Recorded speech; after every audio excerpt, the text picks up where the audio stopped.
The Rock, broadcasting from a van down by the river. Now the pitch. That's a high drive, deep right center, way back. Might be out of here. It's off the wall. One run is in. 2 runs are in.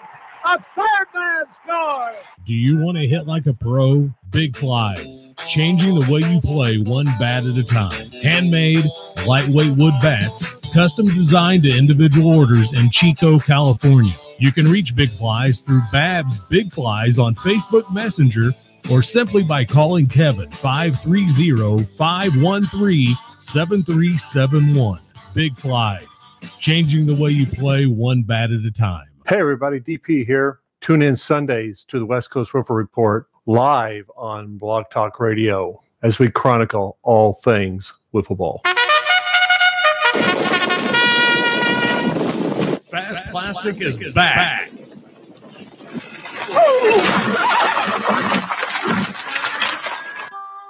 The 2018 Texas Open in Frisco, Texas.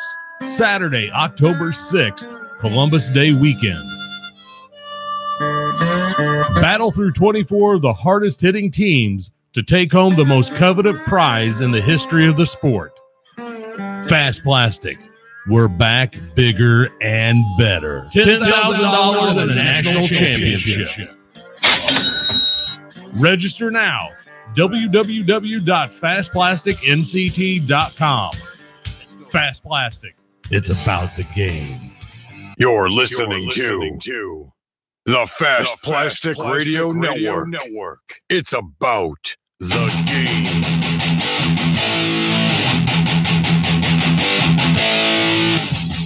And welcome to the Fast Plastic Radio Network. On this July the 18th, 2018, it's JB right here alongside the host of Fast Plastic Radio, Billy O. What's going on, Billy? Welcome to the show, JB. Oh, yeah, I'm glad to be here after yesterday. This is a break. Well, good. Good for you. This is your home away from home. Yeah, absolutely. Absolutely. Looks like we got a big show lined up today. Every week, big show.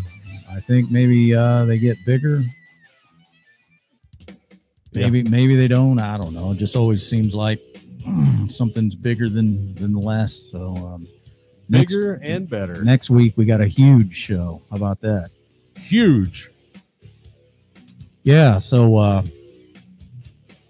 pretty excited. I'll talk a little bit about that later on. So what's been going on with you? Anything good? Oh, just the mundane, everyday work issues, stuff like that. Bought a boat. Haven't been able to use the boat very much. So other than that, not a whole lot. Yeah, so what's the old saying about getting a boat? The 2 best days in a boat owner's life, the day they buy the boat and the day they sell the boat. Yep, very true. I've been there and done that. Yeah, so, however, Saturday, the boat is going to the lake. To stay? To stay. Yeah. Gonna park it at the marina. Already getting blown up on the old text thing here, JB. Oh, let's see what's going on. So what do we got going on the text? Well, I don't know yet, but does everybody realize out there in the wild world of sports that this is a radio and internet broadcast and text messaging while we're on the air makes it difficult to do the show? I don't know. I just like to throw that out there. I mean, we encourage it. Yeah, feedback, but it makes it hard for us to do the show when we're trying to do texts. What in the wide world of sports is going on here? Yeah. I hear you. What movie was that from? Blazing Saddles. Yeah, the all-time classic. Yes. Yeah. So we got, let's see here, 1, 2, 3, 4. We got 5 guys coming on the show tonight. That's 5. Cinco for all you scoring out west. That's I think a record. I think it ties the record. Does it? Okay. I think so. All right. Well, last week we had some testicle difficulties here Oh, yeah, we did, didn't Yeah. we? Major testicles. Yeah. So hopefully this week our fingers are crossed and everything will work out just fine. So We got the testicle problems at hand. absolutely. In hand. In hand, yes. At bay. Absolutely. So I'm just going to throw this out here. We're going to do some stuff a little bit backwards from normal. The whole show lineup has been changed. This is kind of like a special show. And so we're going to start it off right now with this. This is my favorite. Do you have a shirt that you really love? One that you feel so groovy in? You know, it's time for Shirt of the Week. If it starts to fade, What do we got over there, Bill? We got one of the all-time classics coming in tonight from the great state of Florida. Florida. Pardon me while I whip this out. Another Blazing Saddles quote. JB, I'm struggling as usual tonight with my voice, so everybody's going to have to bear with me. This shirt is from the 2002 National Championship in Sarasota, Florida. USPPBA. It's a patriotic theme. Bruce Christie designed this shirt. And I'll read it real quick, then I'll show it where everybody can see it. 2002 Wiffle Ball National Championship Series, Sarasota, Florida, October 19th, 2002 with www.fastplastic.net and www.wiffleball.net as the two sponsors. Cool. Very cool. Check it out right there. You can see it out there in the wild, wild world of sports. If you're watching on the line, if you're listening to us via the Listen to My Radio app, you're pretty much screwed. You can't see it. So you'll just have to imagine it. Pretty plain Jane as far as shirts go, but it served its purpose. Absolutely. Another Shirt of the Week in the books. Yeah, JB, you got a paper. Let me borrow your paper. I got to write a note for you here. Here, let me do this. How about this here?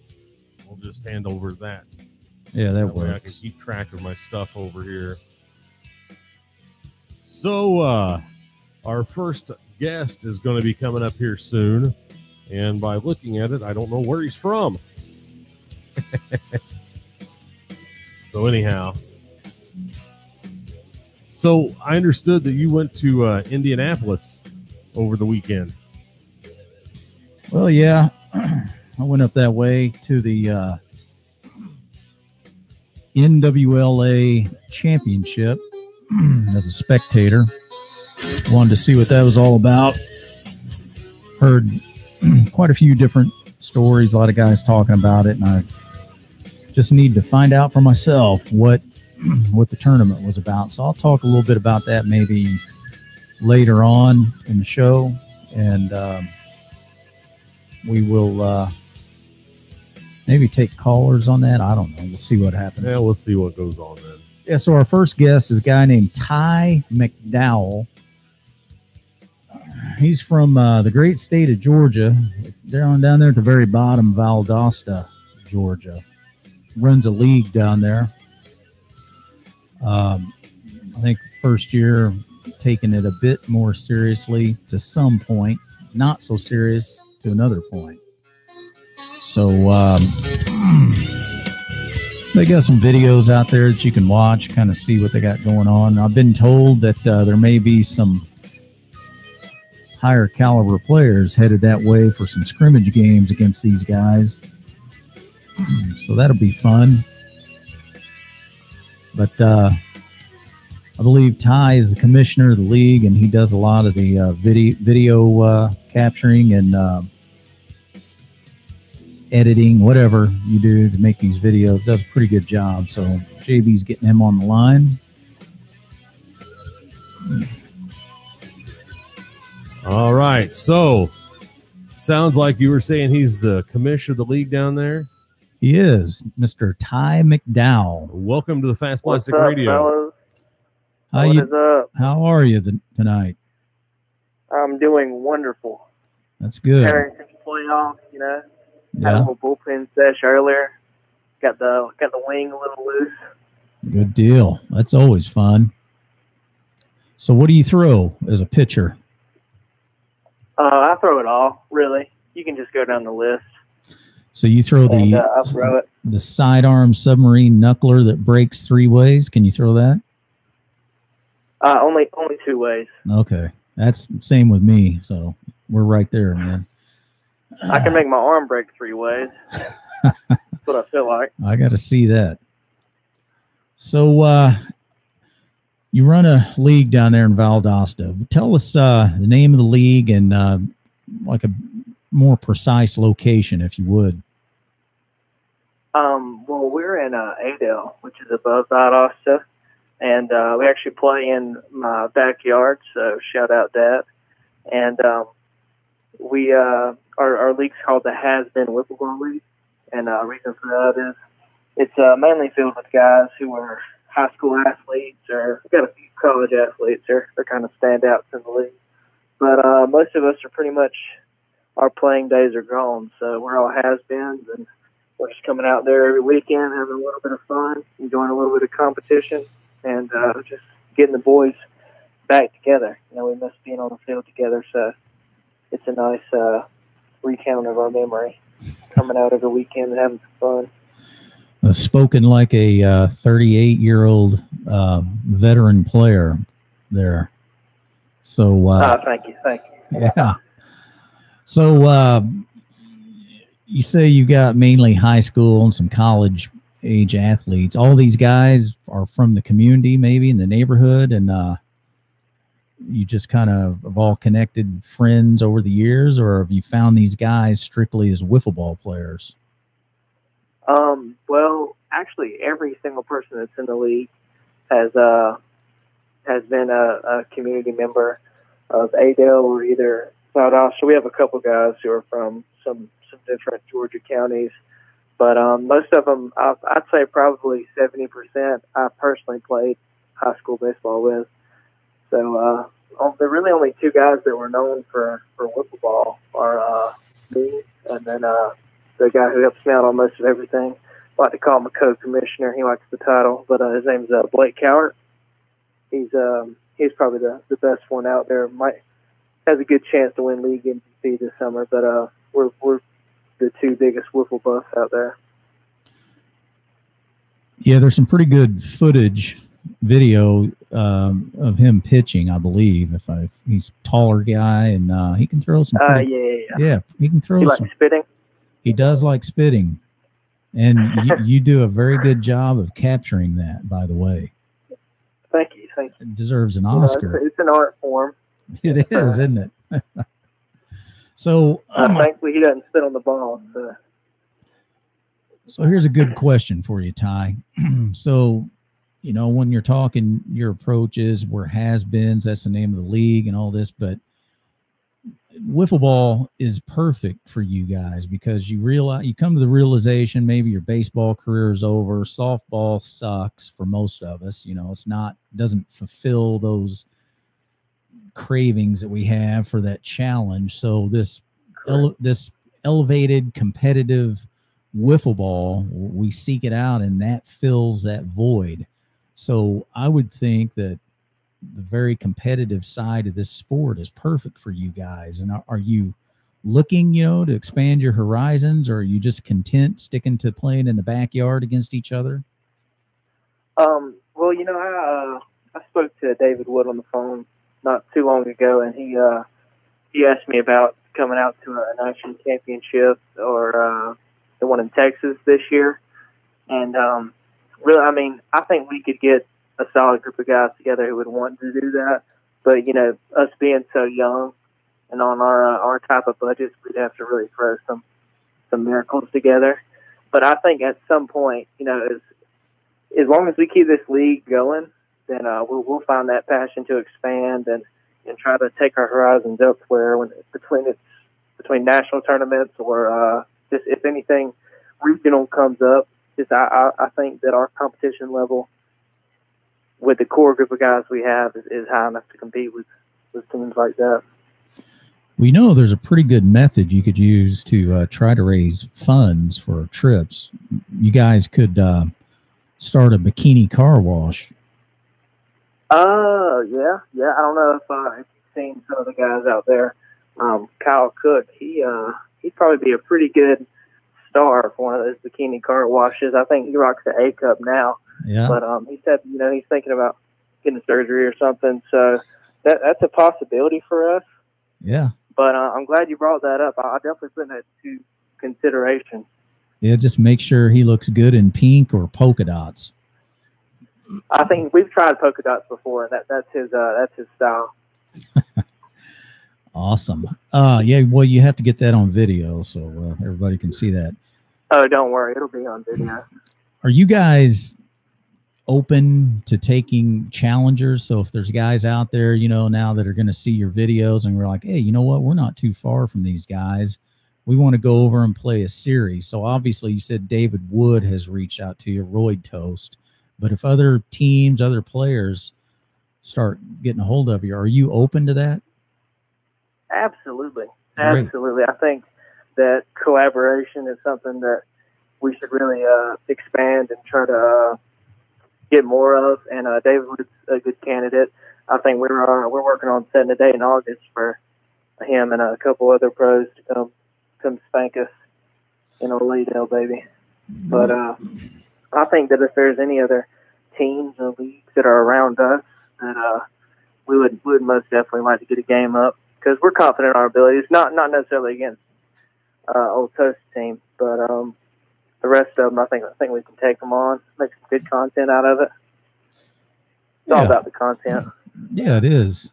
You never know. You could learn something too, or you could teach. That's right. You could probably teach if Ed Packer shows up, I bet you could teach him a thing or two. I don't know if you know who Ed is, but with a last name like Packer, he sounds like a real champion. You guys have any fried chicken restaurants down in that area?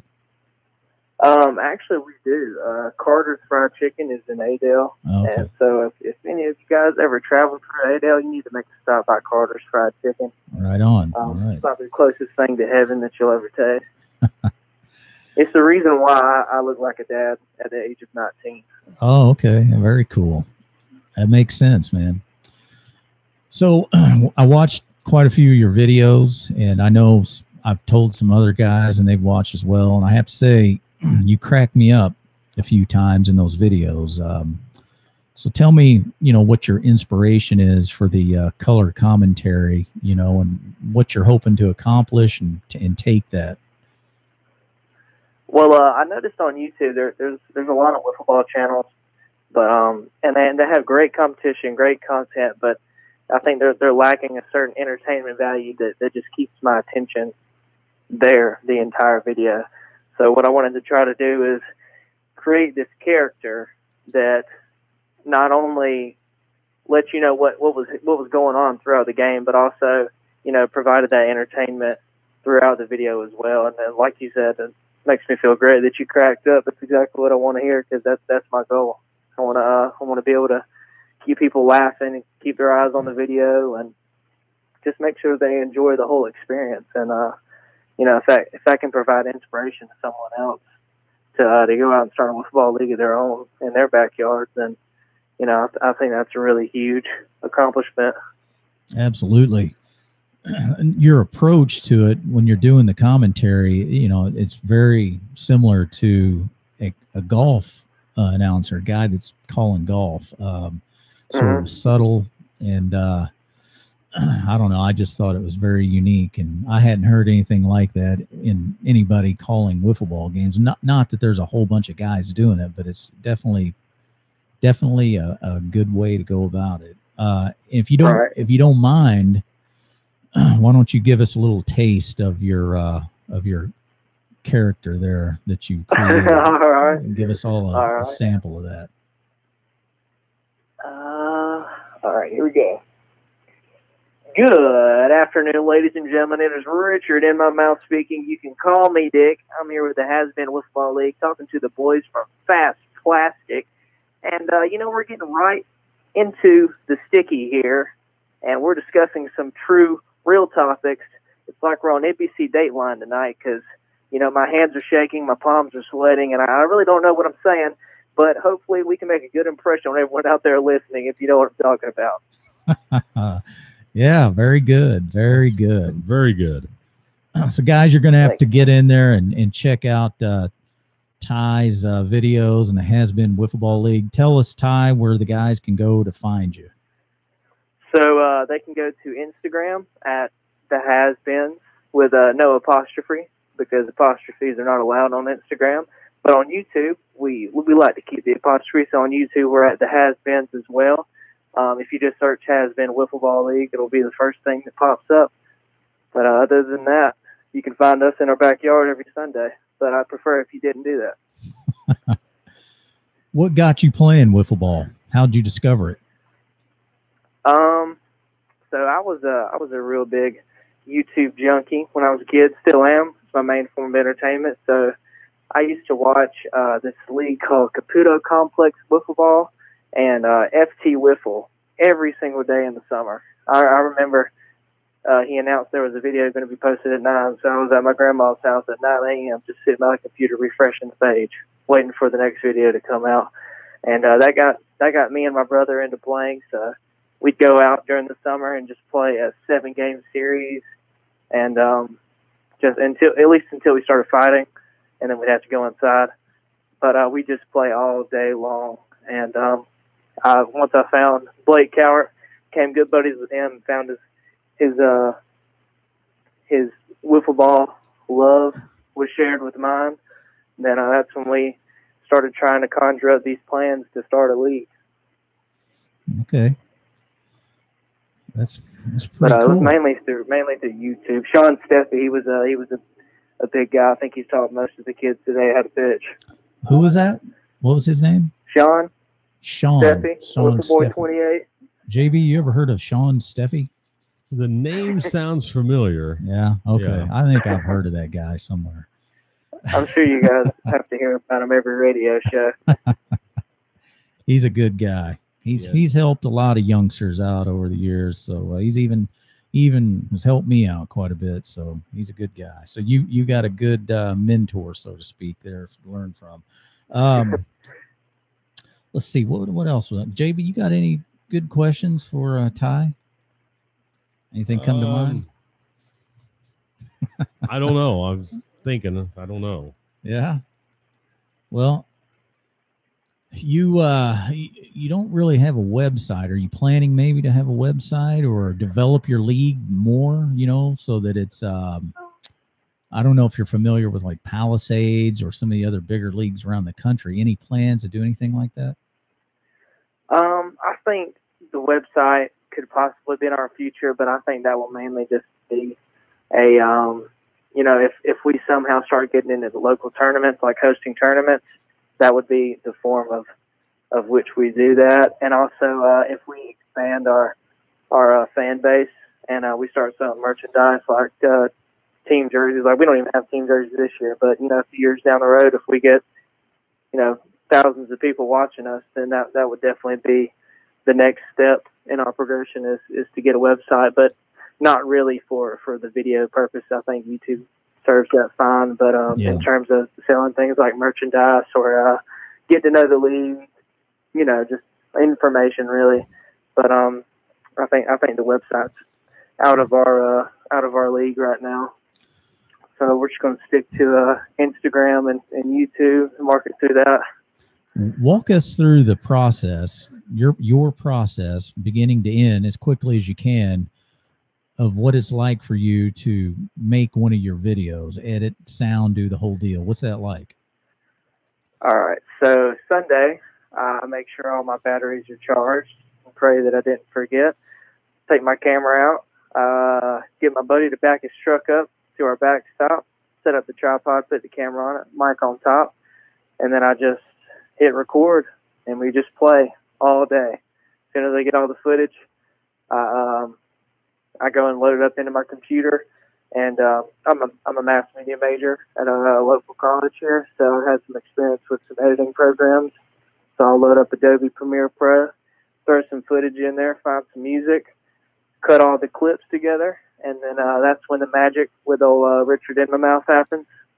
Then I'll commentate over the clips as I watch the video back, load the commentary on there, and then throw up some stats, and then throw it up on YouTube. Sounds quick, but I swear it's not. Well, how many hours are you talking there? 6, 5? What is Oh, man. Sounded like about an I'd hour and a say- half. Well, each video probably takes about 3.5 hours.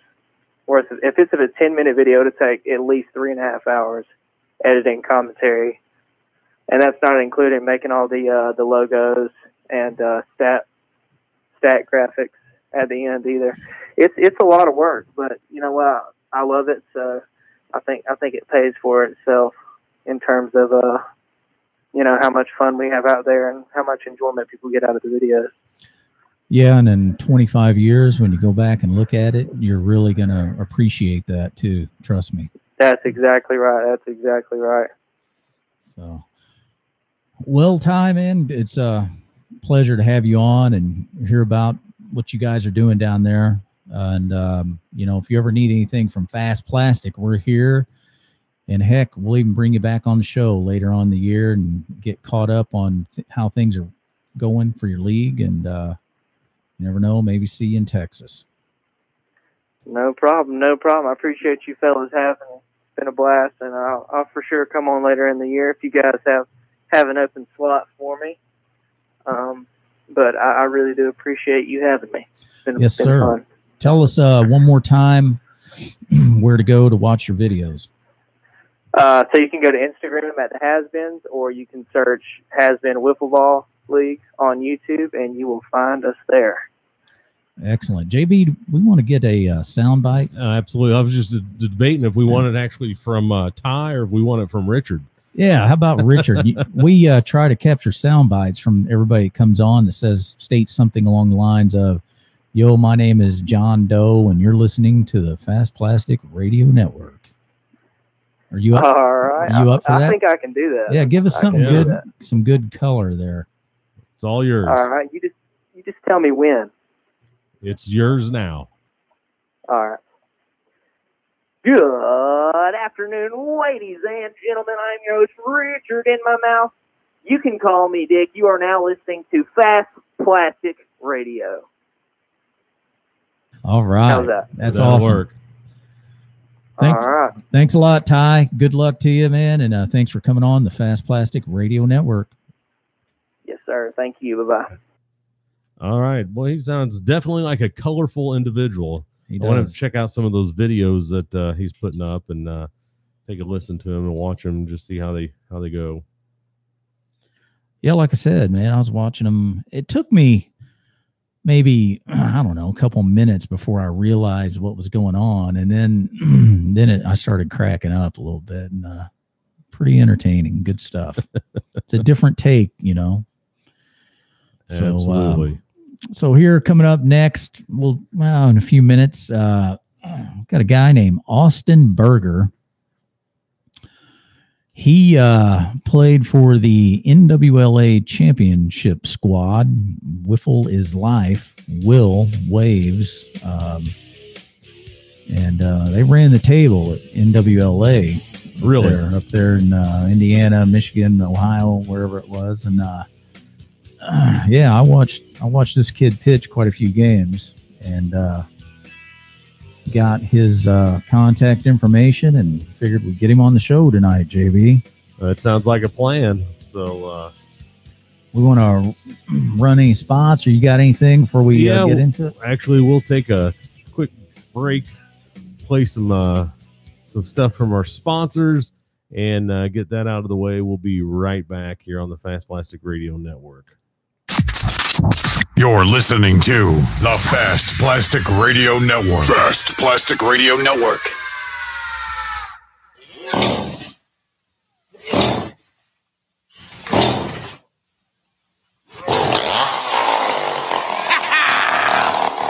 Burl's Chainsaw Shop. Tired of your mama's steak knives? Use a chainsaw by Burl for all your ball stuffing needs. It's faster.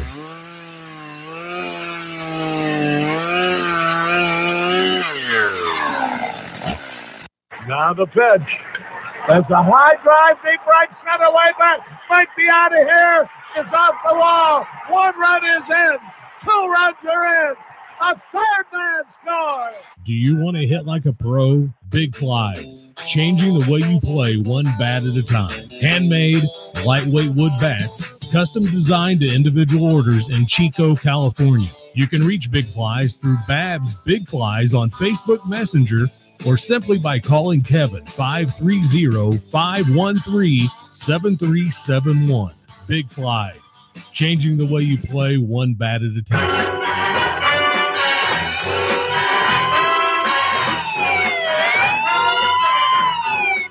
Immediate medical transport. Lost a finger? Need stitches? Get to the emergency room fast. Now serving 32 states. Don't let bad ball prepping disasters ruin your game. Use immediate medical today. You're listening to the Fast Plastic Radio Network. I am Adam Milstead, and my favorite station is Fast Plastic Radio. My name is Inigo Montoya, and I listen to Fast Plastic Radio. This is Babs from Chico, California, and Big Flies, and I listen to Fast Plastic Radio. This is Sylvie Serrano, Oakland, California, and I listen to FB Radio. And Carl Coffey. I'm Jim Balling. I'm from Peoria, Arizona, and The Rock is my favorite wiffle ball network, hands down. Jared Lamp, founder, owner of Moonshot Bats, Fast Plastic Radio Network. Fast Plastic Radio Network. It's about the game. Welcome back to Fast Plastic Radio. And I tell you what's coming up here soon? What's that, JB? Well, I say soon, but it's not really soon. We're still a couple months out, right? Yes, we are. The Fast Plastic 2018 Texas Open, Columbus Day weekend, October 6th and 7th. Yeah, coming up. Got to get registered. How many slots are left? 7, possibly 8. 7, possibly 8. $151 now, correct? Through the month of July. So we're just over halfway through July, guys. You got about 2 weeks to take advantage of 151. Absolutely. Go to fastplasticnct.com.net. .com yeah. To register. $151 right now. And if you didn't realize this, if your team wins, beats last year's champion Cloud9 in the championship, what is it, JV? Well, if you get first place and you win, it's $10,000. Now, of course, if you win, that's $10,000 plus there's going to be a little bit more for beating Cloud9. Added bonus, yes. Per Jonathan King and King Racing Stables. Yeah, so everybody give that guy a round of applause. So, the big thing here is $151, a chance for $10,000 plus some. Yeah. I think that's a good investment. It's like buying a lottery ticket. It is. Plus, you get to go play wiffle ball. Better odds. Absolutely. And eat good food and be around a bunch of great guys. Yep, definitely. Maybe we're lucky we'll have some guys show up wearing bikinis. You never know. Or maybe we'd be unlucky. Maybe Richard in my mouth will be there. I don't know. That'd be great. Good. Maybe I could get him to come in and call some games. I was actually thinking about that, Yeah. That'd be pretty fun. Absolutely. So I went up to the NWLA championship, met my buddy Will Marshall from the Texas Wiffle League down in Frisco. Met him. We spent a couple of days watching games up there, talking about some Texas Open stuff, and just seeing what the NWLA championship was all about. And they had 16 teams playing a action-packed tournament. Some decent talent up there. Of course, they play quite a bit different than how we play in Fast Plastic, but still some pretty good whiffs being played. And our next guest here, his name is Austin Berger.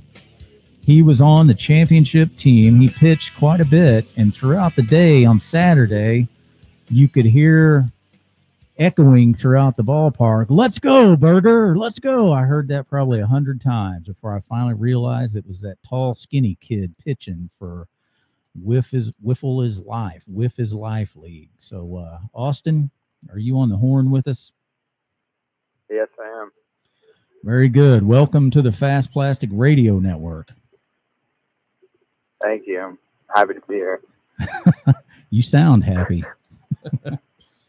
And my voice is still recovering from the weekend. I lost it. Okay. Well, that makes sense then. I won't try to stress you out too much here then. So, You're fine. So how big was that win for you? Was that the first big wiffle ball victory you've ever had in your wiffle playing career? Yeah, that was definitely my biggest. It was actually my, this is my first year going to nationals. So it was a great start. So you were probably going in not really knowing what to expect then, right? Yeah, that's right.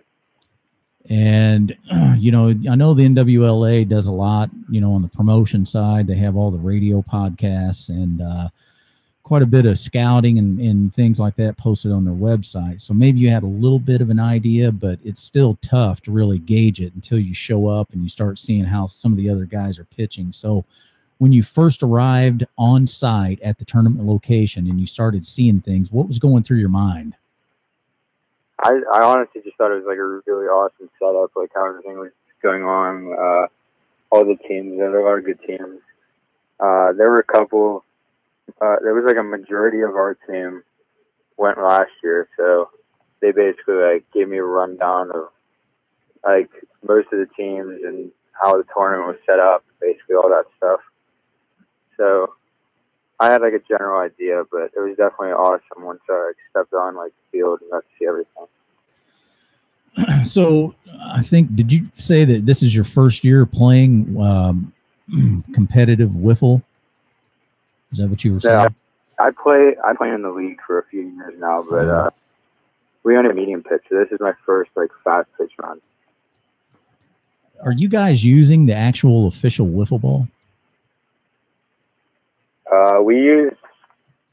I'm not sure what we use, but I don't. No, we don't use the one that like we use in the tournament. So when you're playing in your league in Pennsylvania, you're using a different type of ball, right? Is that what you're saying? Yeah. Yeah. So how were you able to make that adjustment then, coming from your league where you play throughout the year and you show up at this national tournament and somehow you figure out how to throw it and win? How were you able to do that? Yeah, it was tough at first. I mean, because we play, this league is like most of the summer for us because we're all in college. So once we come home, we play. So it was definitely an adjustment. And I just started using it like whenever we had some practices for the fast pitch team. And I just threw a lot there just to get used to it, try to find like the right grips and what was comfortable for me. And it just went from there. So was your approach to gripping and releasing the ball what is similar to maybe how you would throw a baseball? I mean, is that what you were thinking? Yeah, definitely. Yeah. I actually pitch. I'm in college now, so that definitely helps. Like with all my mechanics and everything like that, and using like in wiffle ball, I mainly throw like a slider, so it's all just different like release points based on what I'm feeling. Sometimes I throw like as a cutter, so it's sharper and quicker, and then sometimes as a slider, so it's like a longer movement. Yeah. Yeah, I was watching a lot of the guys throughout the day on Saturday pitch and looking at mechanics, and I picked up on you did have very good pitching mechanics, so I figured I'd keep an eye on you and see what you had to offer. And I was impressed. It's pretty good stuff. A teammate of mine who's going to be on the show next week, he started out playing using a different ball other than the official wiffle, and it's kind of a cool story there. So you're not the first. So it was hotter than hell up there. Hot, humid, miserable. For a guy like me to be sitting on the sidelines sweating, it was pretty tough. What was that like for you playing? Did the heat affect you, or are you used to that? Yeah, I mean, it was definitely an adjustment. It was really hot out. obviously like sweating a lot. So like whenever I was on the mound, they had rosin bags like behind the mound, so I used that a lot. And they had towels also, so that really helped like get the grip back on the ball. Because other than that, I think it would have been really tough. Yeah, it was. I played in some tournaments, in Phoenix, where like 110, no humidity, and some stuff up in Jersey and Baltimore, where it gets pretty humid. But that was right up there with some of the worst playing conditions I think I'd been in, even in Texas. So you guys battled through it somehow. So yeah, I think it helps with like all the like because all of us come from like a baseball background, so playing like all summer in the heat and all that. So like we're definitely used to it. But, I mean, it was definitely I was hot. It was like 90s every day. Was the sweat on your grip, was that affecting any of the pitches at all? Did you have a pitch sequence that you were working hitters with, or was it just throw whatever works? Yeah, I mean, some of them were like slipping out. Like I was missing a little bit. There was nothing like crazy. I didn't really have to make too much of an adjustment. Like I said, with like the rosin and all that stuff, it helps get the grip back. So I didn't really lose much on that. So overall, the competition at that tournament, you said you were impressed with it. Is that similar to what you see playing in the league? Yeah, I mean, our league's pretty good. It's I think we have like 15 teams now, but it's a lot of like top heavy teams. So like once you get like towards the bottom of the league, they're not as strong, but the top teams are like really good. So our playoffs are always really fun and all that. Yeah.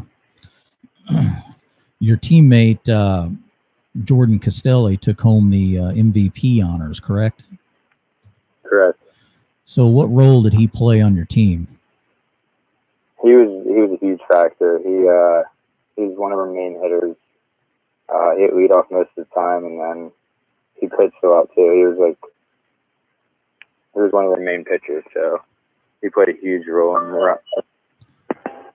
So which of you two guys towed the rubber most, you or Jordan? I think overall it ended up being me in innings, but I think appearances is pretty much the same. Okay. So how did you guys decide who threw which game? It was we had a couple guys that were like we called game managers, and Mike Graziani and Jacob Davey. They basically like decided that kind of stuff of when we threw and everything. So we typically would have Jordan throw one game, and then I'd throw the other, and then we'd have Stephen Keelan throw the lead. Because we had they have the rule of if you throw more than 2 innings, like you can't throw the next game and all that. So yeah, we tried to break that up pretty well, and I think those guys did a great job at it. So the last game on Saturday night, you probably didn't see me sitting there. I mean, you would have no way of knowing who I was. But anyway, I was sitting there talking to a couple of the guys, and about that time, the big dispute erupts. Umpire and a couple of the team members from both sides get into it. The end result, I think it was over radio or something like that. The end result was one of your teammates ended up getting suspended for a game, I believe. Did that have any impact on your team immediately? Or? I mean, it was definitely, it was tough because he's one of our big bats and he's one of our fielders. So we had to have an adjustment. But we had Nate Maris step up for us in the first game of the playoffs, or in the first game Sunday. So he really stepped up and played a big role for us. But going back like the suspension, Rob knew, like he just exploded. And, I mean, it happened. We're all competitive, and he knew what he did wrong, and served his suspension and came back trying to win a championship. They just that. So what exactly was it that happened? Do you know? I mean, do you know the details on that? I'm not like completely sure. I just think there was just a bunch of like jawing back and forth within the benches, and I I think they might have came at Rob like specifically, and I think he took offense to it, so he tried to say something back, and that was just it. Yeah, the competitive juices flowing a little bit too much there, maybe, right? Yeah. Yeah, I mean, it was a close game, so they ended up like tying it up 9-9, and then we ended up winning at 13-9, so it was definitely close the entire way. Yeah. So after you get the trophy in hand and things are winding down, and maybe you get back to the hotel, or you kick back and you take a deep breath and you're relaxing and you reflect back upon the tournament. What's your biggest takeaway from it, other than winning the title? Like, what really impressed you or stood out the most? I honestly just thought the level of competition was amazing. You saw a lot of good players, a lot of good teams there, and it was just awesome seeing like everybody come together for one tournament. Yeah, and I was also really impressed by all the umpires, like how official they were, and it was pretty cool having the ball boys there and getting to talk to them. Yeah, so for everybody listening, the NWLA had paid to have 3 umpires on each field. So every game had 3 umpires. And then they also had some young men out there shagging balls to corral them up after each pitch and bucket them so that they could have a replenishment of balls consistently, flowing. So it sped things up a bit. Well, that's pretty good. So how many other Wiffle trophies now do you have in your trophy case there, Austin? I mean, that's the biggest one. Now we have our actually league playoffs, so do you? Hoping to get one there. Still haven't gotten one there yet. The team that you played on there in the tournament, that was like an all-star team from your league, correct? Called the Waves? Yeah, basically. Yeah, okay. So your team that you play on in the league, how do you think you guys are going to fare? You stand a chance to win that? I mean, yeah, we have a chance. We got a 3 seed, so we actually start our first series tomorrow night. Okay. So hopefully we can win that and then just move from there. Well, good luck with that. Thank you. You think your arm's going to hold up? How long does it take? Actually, believe it or not, I don't pitch in that league. Oh, really? I just hit. Yeah. Wow, that must be nice. Yeah, I mean, it's because we play medium pitch all year, so it's different. What do you prefer? Do you prefer fast pitch or medium? As a pitcher, definitely fast pitch, because I mean it's really fun out there, just going out there and throwing as hard as you can with all the movement. Yeah. But obviously, as a hitter, medium pitch is easier. Very good. Well, I don't know if you know or not, but Fast Plastic, we run a huge tournament in October down in Dallas area. $10,000 goes to the champion. You guys get the gusto going. You ought to consider that one. Come down and check it out. Yeah, we'd love to. We've talked about it. It's tough with all of us being in college, and some of us like playing sports. So yeah, I know. Hopefully, sometime we can get down there, but we'll see. So I plan to have your teammate Jordan on next week if everything works out right. So anything you think I should ask him? I mean, all these questions they're very good questions. I don't know. It's tough. Nothing comes to mind. You just roll with it. Yeah. Yeah. All right, man. Well, congratulations, and you guys pulled it off. That's a big one. So yeah, thank you. I appreciate it. And good luck in your league, and hopefully we'll see and talk to you soon. Thank you. Yes, sir. All right. Austin Berger from With His Life League, the new NWLA champion. JB? Have a good one, Austin. Thanks for being on the show. Thanks, you too. Thanks for having me. Yep. Okay. He seemed pretty excited about winning that tournament. Yeah, pretty laid back. He's probably still trying to recover. Yeah, working on that voice, I guess. A lot of yelling. Yeah. Well, this may have been like his 15th radio show today. You never know. That's possible. You So never know. You get burned out doing this stuff. Yeah, absolutely.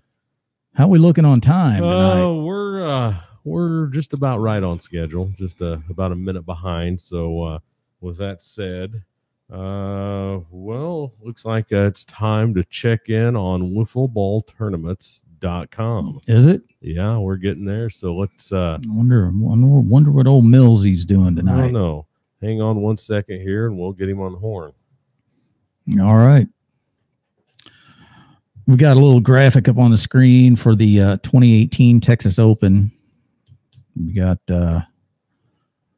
still, like we said earlier, the month of July to take advantage of $150 registration fee.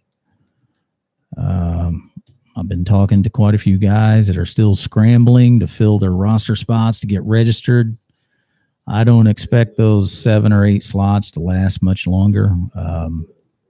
Just the way it goes. Wiffle ball players by nature are procrastinators. They wait till the last possible minute to get anything done. That's the way it always has been. It's the way it always will be. So, but once they're gone, guys. So anyway. So we got Millsy on the line, but before he can come on, we have to... Best way to tell the world about your upcoming tournament is Fast Plastic Radio and WiffleBallTournaments.com.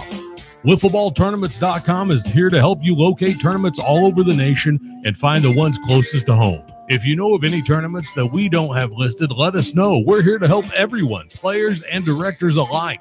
Spread the word, WiffleBallTournaments.com. You can contact WiffleBallTournaments.com, W2BWiffle@gmail.com, WiffleBallTournaments.com. And we're back with Millsy on the line. So Millsy, I see that you didn't get made disappeared and never to be seen again after seeing David Blaine. Yeah, you know what? That guy is nuts. That guy is an absolute psychopath.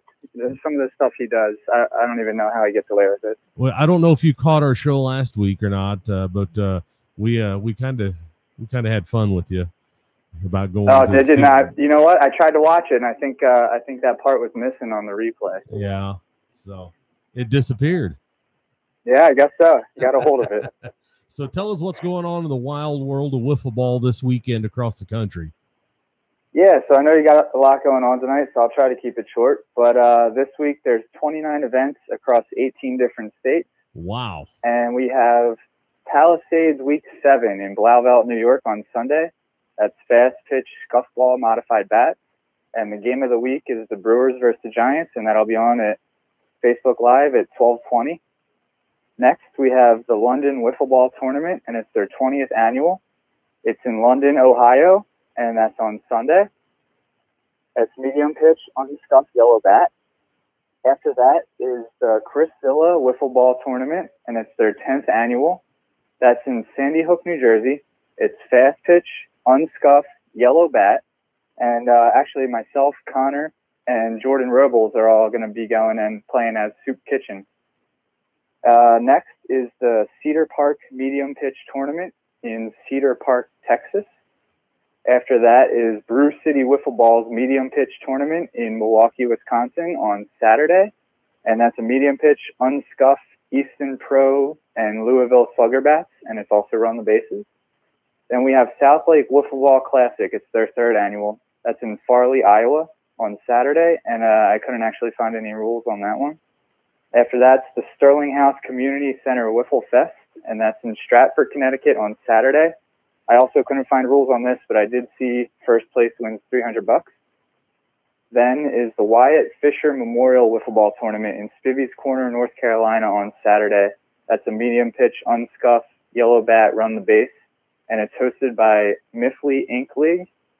And finally, I have the National Wiffles National Tournament, and that's in Roane County, Tennessee. That goes from Friday to Sunday. It's fast pitch, scuffball, modified bat, and run the bases. And I know there's quite a few teams going down to that one. Yeah, I think Road Toast is going down there for that one. Yes. I heard his team's looking pretty good for that one. That's what we're hearing. So sounds like there's quite a bit of tournaments going on this weekend. And If you haven't contacted Millsy with wiffleballtournaments.com, do so. Millsy, tell them how to get hold of you so they can get their tournaments listed. You can go to wiffleballtournaments.com and click the About page or the Contact page, and you can send me an email through that, or you can contact me at w2bwiffle@gmail.com. All right. Got anything exciting coming up next week you're going to go do? Any concerts? Yeah, actually, magic shows? there's a big soccer match in Philly. It's Juventus versus, I forget the other team, but Ronaldo is going to be there, so it should be a pretty big event. That soccer crowd, they're a wild bunch. Yeah, they sure are. All right, man. We appreciate you checking in with us today and getting us up to date on the tournaments coming up this weekend. I guess we'll talk with you next week. All right. Until then, be safe, man. Sounds good, guys. Look forward to it. All right. Yep. Talk to you later. Have a good one. All right. Millsy there. He's keeping us up to date on those tournaments going on. He's always out doing something, isn't he? He is. Always. Millsy's happening. He is absolutely happening. So yeah, last week that whole segment of the show just disappeared. Waved of the wand, gone. I think David Blaine had something to do with that. That might be. There's an old YouTube spoof on David Blaine. Have you ever seen that? I don't know that I have. It's some guys. David Blaine keeps making their Cheetos Cheez-Its disappear, and these guys are just going crazy because of that. It's pretty good. If you get out YouTube, Cheez-Its David Blaine, watch it. It's pretty funny. We'll have to check that out tomorrow. So next week, big show, or actually huge show next week. Huge, as the old surfer dudes used to say out in Huntington and Newport. Huge. Talking waves, So yeah, huge show next week, guys. Guy named Joel DeRoche coming on, and as I stated previously, the NWLA MVP Jordan Castelli will be coming on. We just heard his teammate Austin Berger, so we'll go a little bit more in depth and see what Jordan's take was from that whole tournament. And of course, if you don't know who Joel DeRoche is and you haven't been around wiffle long, he's the guy that did the whole sports science wiffle challenge thing against James Loney back about 10 years ago. The most viewed wiffle video in history. Nobody's even close to it. Multi-million views on multiple channels. So I don't know if it'll ever be surpassed. Anyway. So big show, huge show coming up. I'm kind of curious. You've piqued my curiosity about the whole David Blaine thing and the Cheez-Its. Cheez-Its. Yeah. I'm just going to have to check that out. Yeah, definitely. Kind of got me fascinated.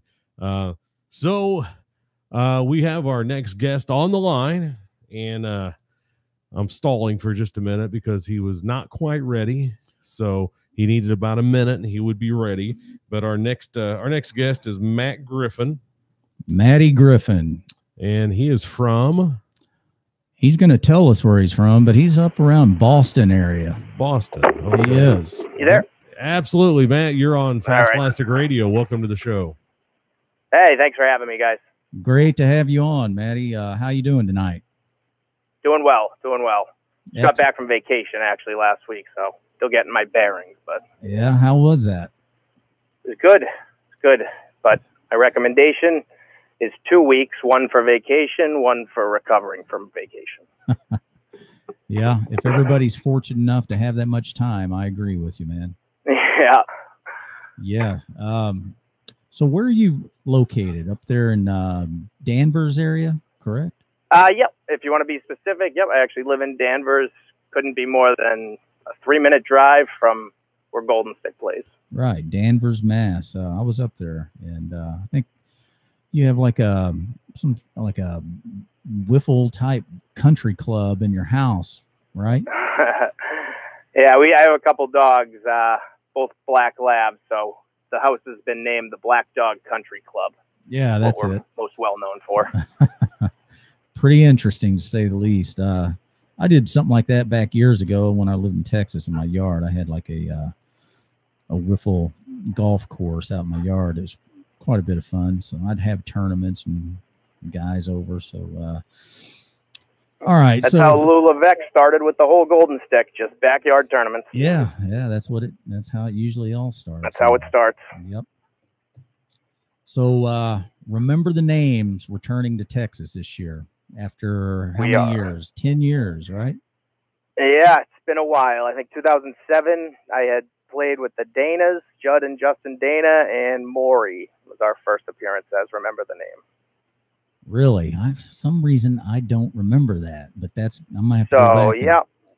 Wow. That was the rookies' first championship year. We had a final 8 game that went, I think, 12 innings against ECWC, I believe was their name. Yeah.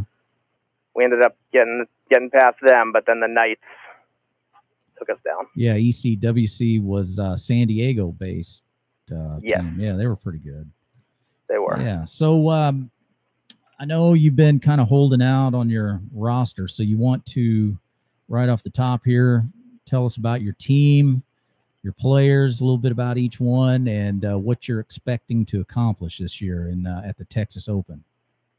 Sure. So, yeah, we're going to be going back a little bit to the roots, I guess, with mainly Black Dog Country Club members. Brian DiNapoli, one guy that'll be joining me, good friend of mine. Play with him in the Golden Stick Yard League. Played with him in the Fast Pitch Tournament circuit for Golden Stick for a while. This is actually, I was surprised to hear and realize it's his first Fast Plastic National Tournament. So he's pretty excited. Wow. He just missed, about 10 years ago. He joined right when it was fizzling out. So he's been itching. Nice. Well, it'd be good to have so him. We got him. Yep, we got him. We got Ryan Foley. I think he's been to one Fast Plastic NCT with Dirty Frank years ago. Played with his brother Mike and Dave Fisher. So he'll be back. Yeah. And then our fourth, it took us a long time to find a fourth.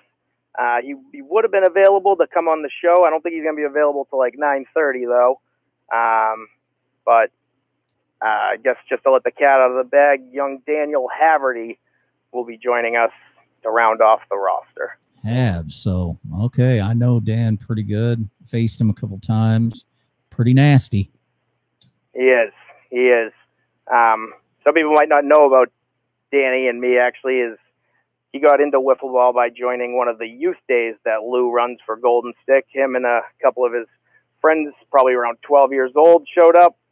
After a few hours tutorial, there he was. A couple of years later, he's one of the most desired pitchers out there, I think. Yeah, that is an awesome story. We need many, many more like that, and kudos out to Lou for making something like that happen. Yep, better believe it. There's the squad. Last year, as everybody knows, you played on Remember the Rookies, Pagano, Leisure, yourself, and Dan, and you guys made a hell of a run, met Cloud9 in the championship, and it just didn't happen. Yeah, just outmatched in that one. Poor Josh. Yeah. I think it was the last game of round robin batting. He took a hack and his Achilles, I believe it was, just gave out.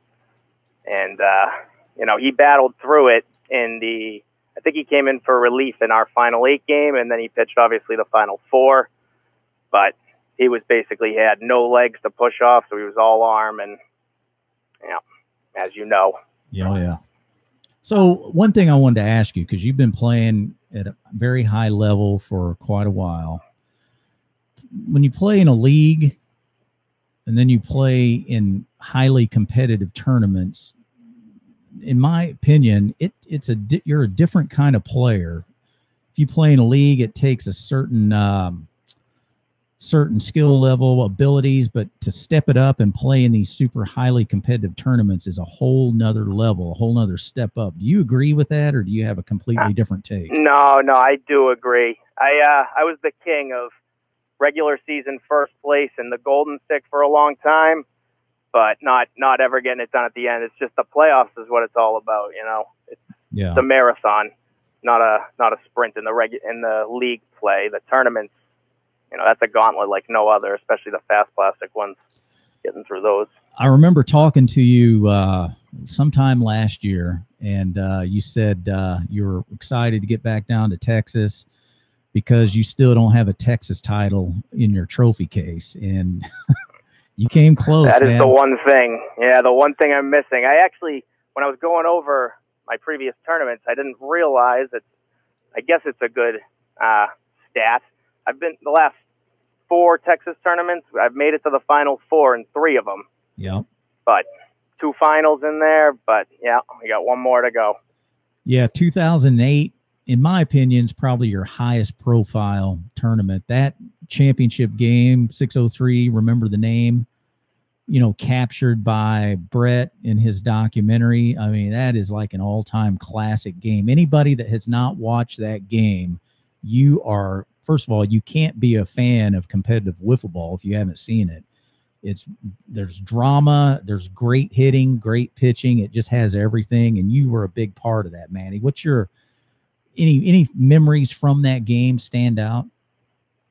Oh, many actually. Not necessarily glorious memories.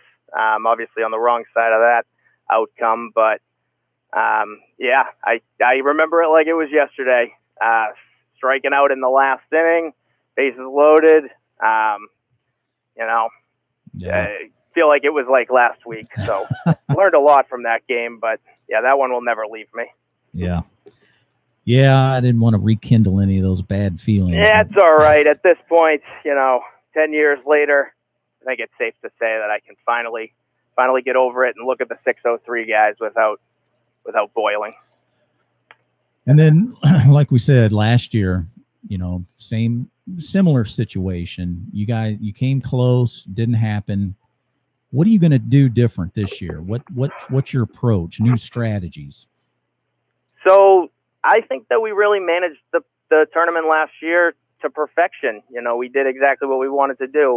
We went in with clearly defined roles, all 4 of us, whether it's pitching, hitting, or fielding roles. We all knew what we were.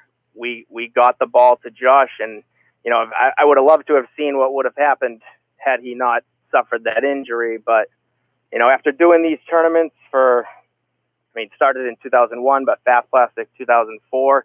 We've tried it all. We've tried the ace early. We've tried the ace late. We've tried batting 5. We've tried batting 3. I don't think it was a lack of coaching and experience. So, I think this year we're probably going to do the same thing. We're going to have our round robin guys. We're going to have our ace, and we're all going to know exactly, what we each have to do to get it done. Yeah, you just have to keep trying. First, you don't succeed. Try again. Yeah, that's all you can do. Anything to the split with you and Pagano and Lazier? Anything to that, or it's just ready? No. So I actually it was tough because I love playing with those guys, but if you ask me, there's only one thing that's better than winning, and it's winning with your, if you could see my hands, quotation, boys, like Brian and Ryan, and I have a history with Danny about teaching them, of course, the game, but I spend a lot of time with those guys outside the sport. We become very good friends. I won in the Yard League tournament for Golden Stick with Brian DiNapoli and another good friend, Eric Stevenson. And, seeing those guys on a regular basis and always being able to look back at the title that's what I want. Not that winning it with Josh and Evan wouldn't be great, but there'd just be something special about winning it with your guys.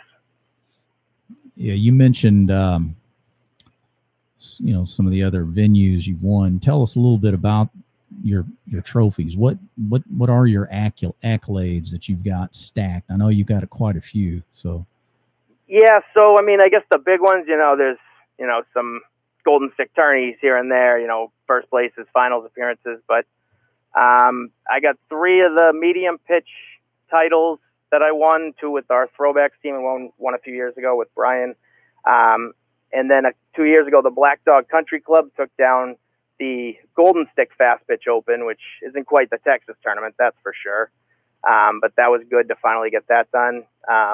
Got to play with Jay Ventresca in that one, who I had never played with. And I don't think he's ever won a big fast pitch tournament. So that was a great one. including the fact that we played Gary, Pat Leahy, and Don's in the finals. Yeah. So it was good for me to finally get that one back. But it was also, personally, in 2012, they were running Ultimate Whiffler tournaments, the one-on-one tournaments. I was lucky enough to finally win one of those, and it's not everyone from all different parts of the country, but to get to the title, I had to go through Kevin Norris, obviously one of the best players that anybody knows, Jordan Robles, another awesome player, and Brian himself, DiNapoli. So those are probably my best trophies, I'd call them. So did you knock off DiNapoli in the championship for that? I did. He's not going to like that I'm talking about this one, but yeah, that's a good story right there, though. Yeah. Yeah, and I actually watched you win that win as the Black Dog Country Club. I was at that tournament, and that was a good game. That went on. That was a late one, though, wasn't it? It was. It was very late. Yeah, it's not as on point with the time as we saw in Texas last year with keeping things moving. But yeah, under the lights, finally. I don't know when it was, but probably close to midnight. So I'm gonna put you on the spot here because we've got listeners from all different various versions of the sport. Which version of the sport do you prefer? Are you more medium pitch, or do you prefer the competitive fast pitch, or does it matter? Yeah, so it's tricky. I mean, I think I heard a couple callers ago. I wasn't sure. I'm not sure his name, but I think he said pretty much what I would normally say. Where if it's pitching, definitely fast pitch. There's nothing like pitching and fast pitch. And I don't think it's a big surprise to anyone who knows the game of wiffle ball and me. I don't exactly have a huge repertoire. So slow pitch pitching with a riser and a drop, it doesn't always go so well. In fast pitch, where you can, hit your spots and overpower people, that's the best. But slow pitch is obviously, going to be more fun in the field, more plays. But, I guess there's nothing like hitting a home run in fast pitch off, a top tier pitcher and, that rush that you get right there. So I guess if I have to pick one to live and one to die, I would say fast pitch. Yeah. I remember seeing you hit a home run. Maybe it was 07, maybe 08. I honestly, I don't remember. I think you were playing CCX, Brunner pitching, and I think you hit a monster home run to win a game possibly off him. You remember that? And if you do, tell me a little bit about that. I wish that I did exactly remember that one. I don't in particular. I kind of, especially as a younger lad, once I would hit him, everything would go black. Yeah. The adrenaline was running. I mean, in that era, the 2007, 2008 time, probably the biggest home run that I ever had was the one to go to the Final Four for the very first time against the ECWC. Yeah. There was that one. So maybe that's who it was against. That might have been the one. Yeah. There was no other games going on at the time. So there was really nothing that anyone could do. And that was when the fields were packed. And it was really like region versus region. Yeah. There'd be different Massachusetts teams, but they'd all be in each other's corner. And yeah, that was probably the first big moment where I was like, wow, there's a lot of people here. Yeah, and it would be the fields, spread out across this complex, and you would hear a burst of energy or a roar coming from all these different angles throughout this sports complex. And that's how I saw you hit that, is I heard this roar, and I wasn't too far away, and I remember looking over and seeing you, just hopping up and down the first base line, That sounds. Yeah, that was a great moment. And there were, like I said, there may have been 150, 200 people around, in that vicinity. So it was pretty spectacular. Yeah, those were good. You've been playing a long time, as we now know. First year you played, you remember?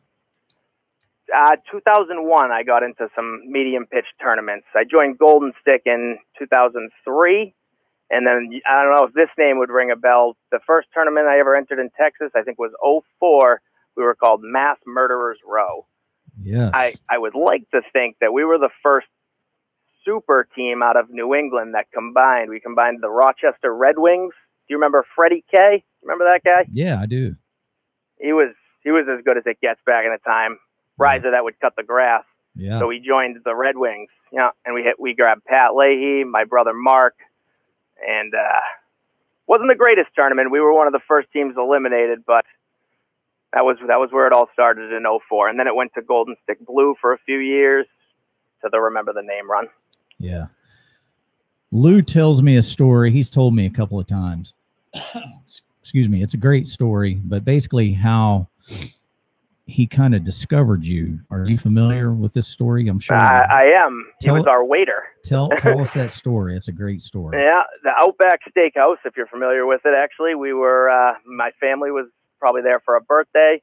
My older brother, and Lou comes over, and he has this whole spiel he would do where he would drop his coasters, and he would go, "Oh, sorry, I'm real tired from my other jobs," trying to probe, "Oh, what are your other jobs?" "Oh, well, I run a competitive wiffle ball league." And when my brother said, "Oh, we play wiffle ball," he started tooting his horn going, "Wait, oh my God, are you Mark Griffin?" The next week, my brother's wife said that Lou Levesque won't stop calling. Can you please answer it?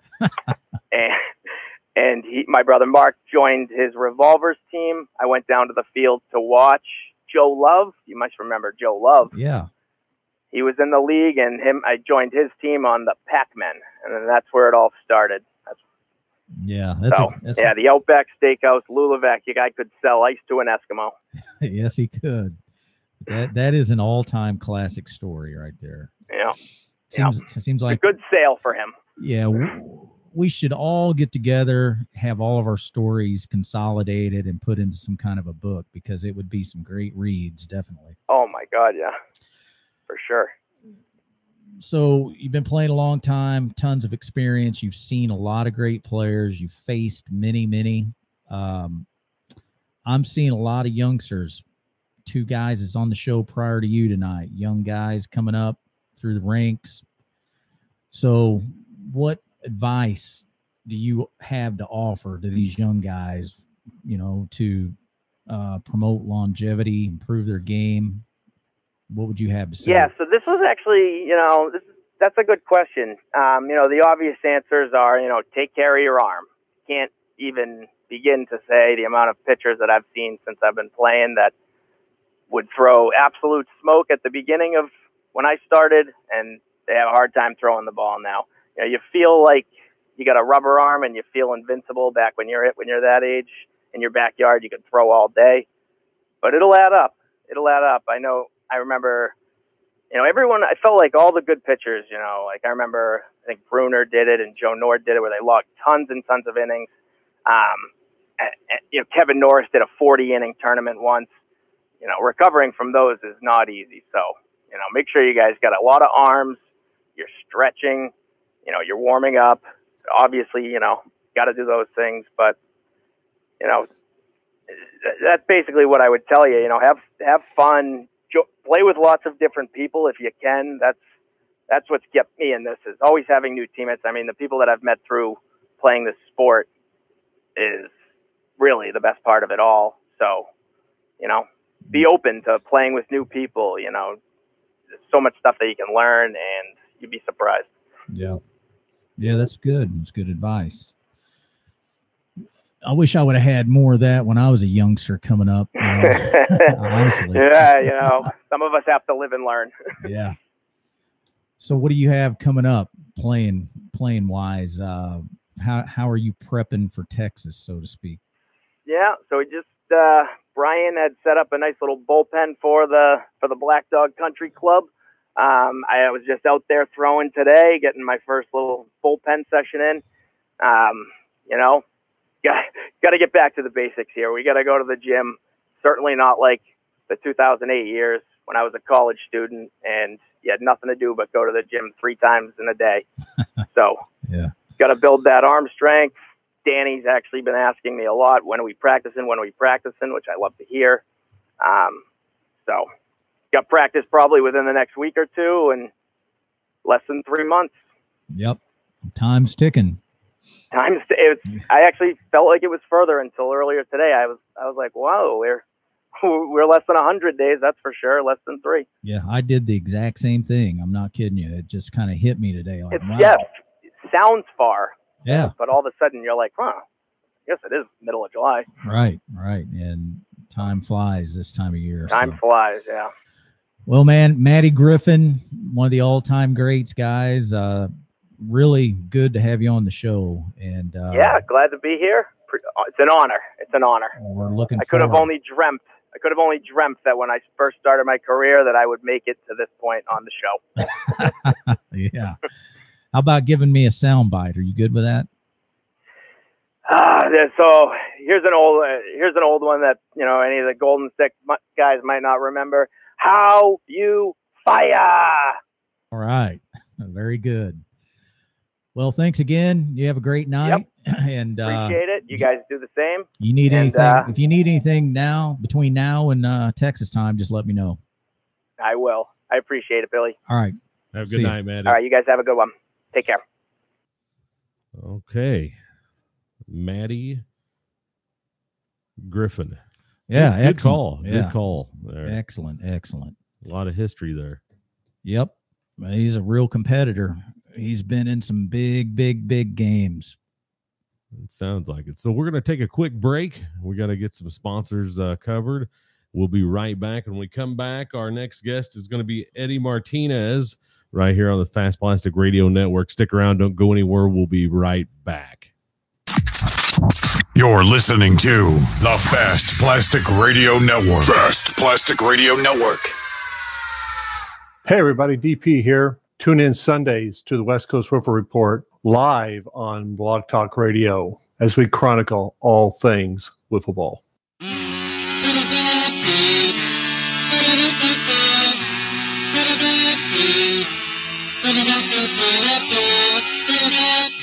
Camacho's Kazoo. Call Camacho's today and learn the kazoo. 1-800-2-KAZOO.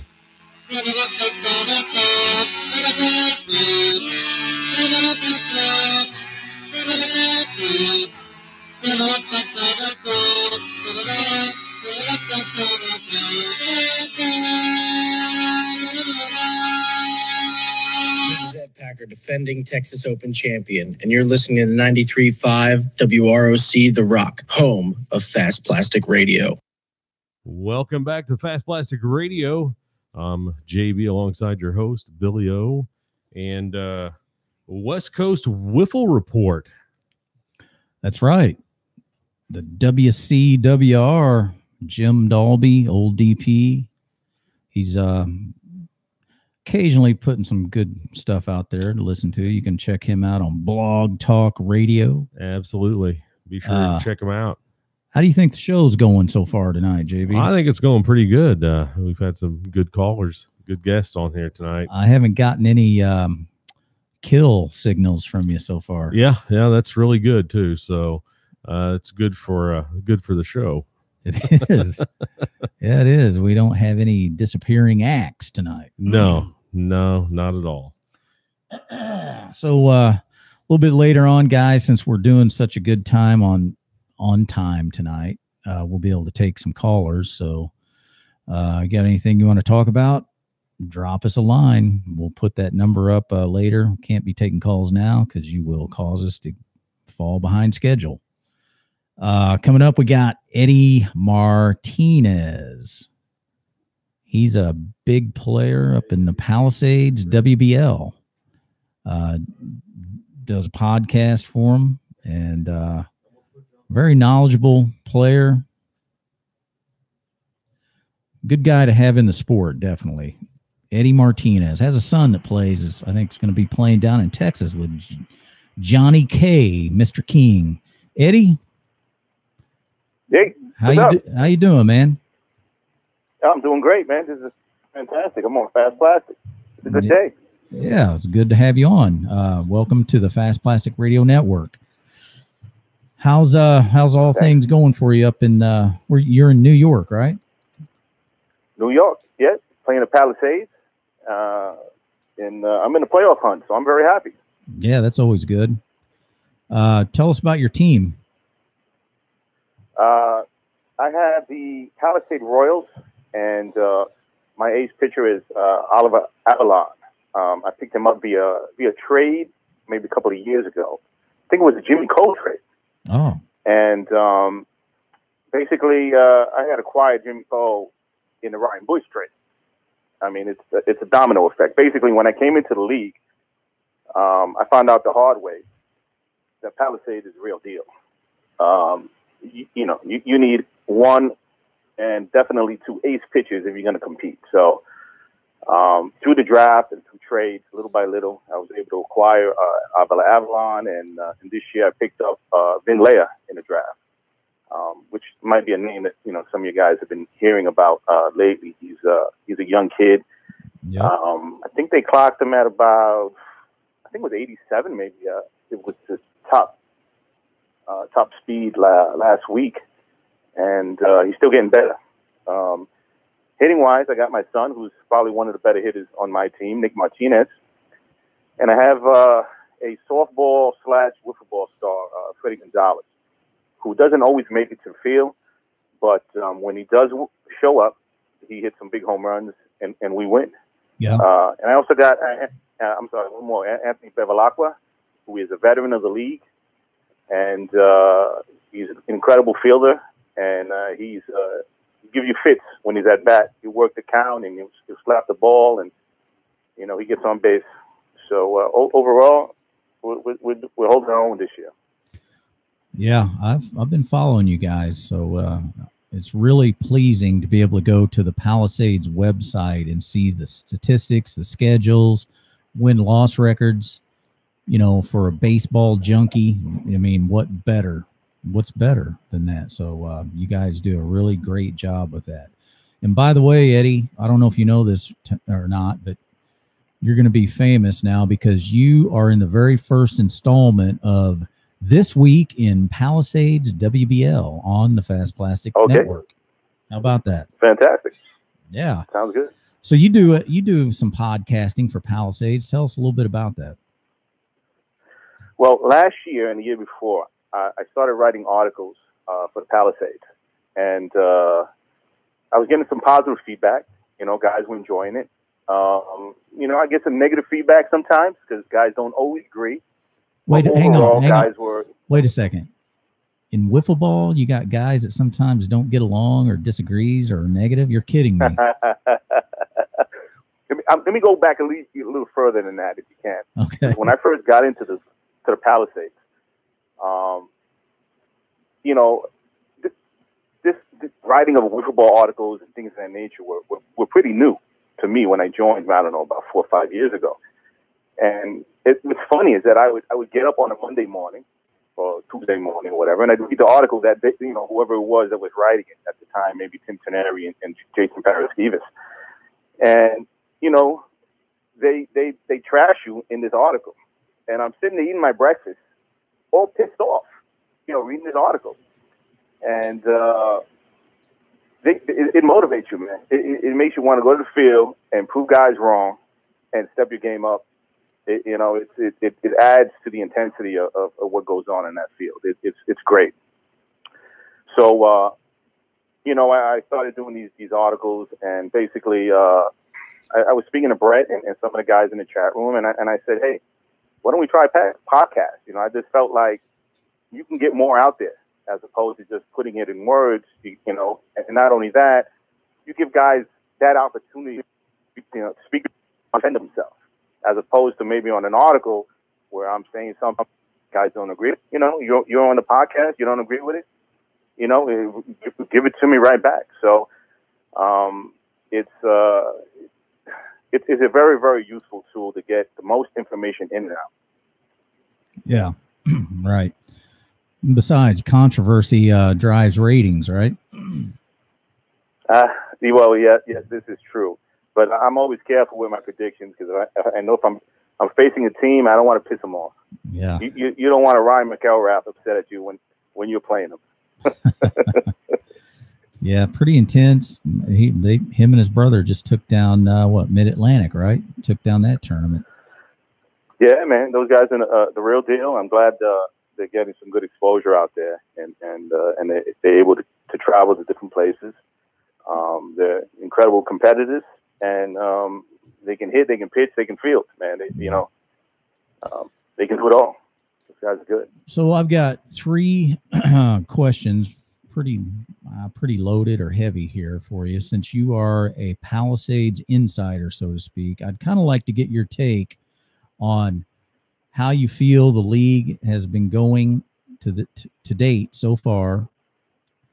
Got some big games coming up this weekend. We're coming down the stretch. I want you to talk a little bit about those matchups coming up, and then what you expect to happen for the remainder of the season, with some speculation on playoff matchups, and maybe if you want to go as far as to predicting a champion. Is that too much for you? No, that's right up my alley. Okay, great. So this week we got the Palisade Brewers versus the Palisade Giants. As we spoke, the McElraths are on the Giants, and the Brewers got Connor Young and Gerard Fitzgerald as their main players. Should be a great matchup. Connor Young has pretty much been pitching every single game for the Brewers since he showed up, and there's talk among the league. He might break down in the second half. Connor says he's not, but that remains to be seen. There aren't a lot of guys who were able to, pitch just about every game in the Palisades at that level, in addition to all those tournaments that he's doing. It's going to be rough. For this upcoming week, that's the team of the week. And, I said before on my podcast that McElraths, they win big games. Yeah. So, if I had to put money on a game, I'd go with the Giants and McElraths are doing something special on in the limelight. Although Connor Young and Gerard Fitzgerald are no slouches. But for the game of the week, that's my opinion. If Brian Bush is coming, who also plays on the Giants, but he hasn't been showing up every week, I could see a Giant sweep. For that 12-20 matchup. Yeah. We got Royals versus Padres. So the Padres have Jordan Robles and Kyle Van Schlesinger, as well as Sean Ryan. And it's never a good day when you're facing Jordan Robles. Last time we faced him, he was on. I think he gave up maybe 1 hit and then no walks. So basically, if you plan on beating him, your pitcher better be perfect. So I'm hoping for a split. I got the pitching, to compete against those 2 big guys, but the Padres have not been hitting as well as they have last year. So I think I can pull off a split there. Yeah, we got interrupt you real quick. Sorry, I met Kayvon over the weekend at the NWLA tournament. Really impressed me. Good kid. Looks like he's got a great future ahead of him. Takes care of his arm, so you guys need to look out for him. Yeah, Kayvon has gradually gotten better every year. Last year, he came out of his shell hitting-wise. I think he batted about 260 last year. He started off slow so far with the bat, but who knows? If he had a great tournament up over there, maybe that's exactly what he needed to get that bat going. And I'm not looking forward to that if he starts getting hot. Yeah, but he's a good kid. He's a good kid. We got the Palisade Cardinals versus the Diamondbacks. Now that's Rob Longeroux and company. You got Norris on that team. You got D-Weg, Chris Morse. They're going up against the Diamondbacks, who were in the championship last year. Diamondbacks are 4-8 at the moment, underachieving, and the Cardinals are 7-5 and have surprised a lot of people with that 7-5 record. Currently in 4th place. But as I said in my podcast, I expect the Diamondbacks to do a 180. I expect them to get hot. I expect them to win almost all their games over the next 5 weeks. So my prediction is that the Diamondbacks could win 2. It won't be easy because the Cardinals have a good team and they've showed what they can do on Game of the Week previously. But Diamondbacks made the championship last year. They're the real deal, and that's my opinion. Brett and Jason didn't necessarily agree with me, but that's what I think. We got Pirates versus Expos. Expos, you got T-Wag, and he's the main component of that team, hitting and pitching. And then you got the Pirates, who currently are 3-9 and underachieving. I think the Expos, might be losing a big 2 games against the Pirates this week, but you never know because they do have Mike Weiner, who is has won Cy Youngs in the past, but has been nursing a bad shoulder. So that's part of the reason why they're 3-9. Mike Weiner is not able to go out there and do what he normally does. White Sox Mariners. Dan Whitener should be in attendance, and that's going to be a great game. The Mariners right now are 6-6. They've got a great team, and that's a pick'em game there. But Dan, is tough to beat. I'd have to say maybe Dan Whitener is going to come out victorious in that game against the Mariners. Mariners also playing the Dodgers this coming week. That's going to be a great game as well.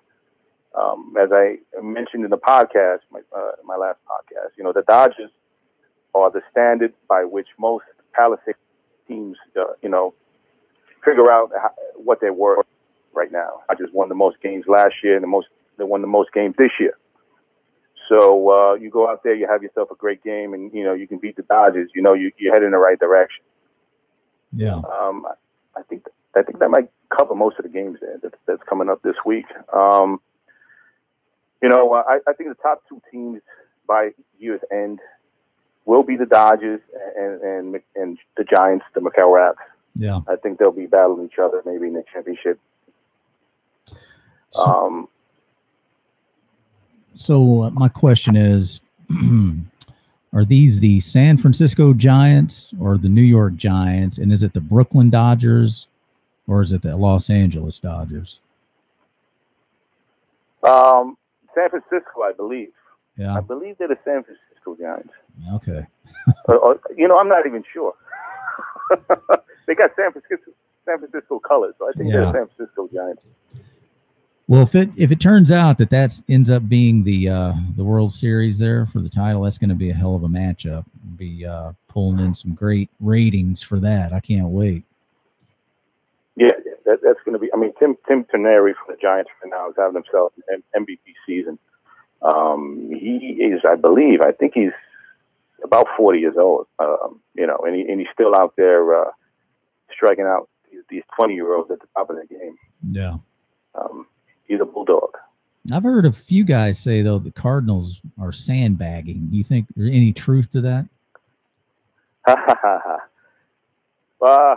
Part of that reason is Chris Morse. Oh, yeah. No. The reason why they say that is they were able to pick up D-Weg as a free agent. And last year, they picked up Kevin Norris as a free agent. The way the free agent system is set up, if the guy shows up to the field and he plays his 1 or 2 games in the minors, he's eligible to be drafted, picked up by a majors team. And that's kind of how Connor Young ended up on the Brewers.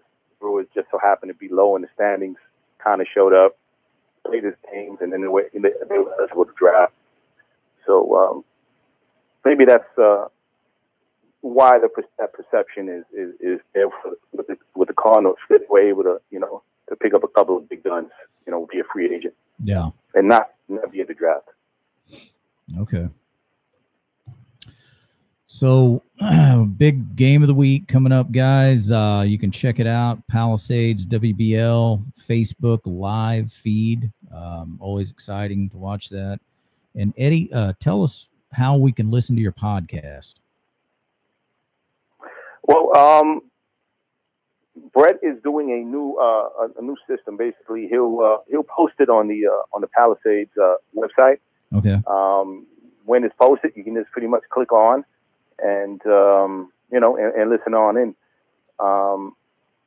This last one was basically a mid-season report, recap, and / prediction for the rest of the season. Yeah. So, you got a quick synopsis pretty much there of what the podcast is like. We went in depth, from every team and what to expect and what happened so far this year. Yeah. Okay. Well, any closing shots or plugs or anything you want to get in? I got a question. Sure. Okay. How does a medium speed team with an ace pitcher who's never played with a regular wiffle ball win the NWLA?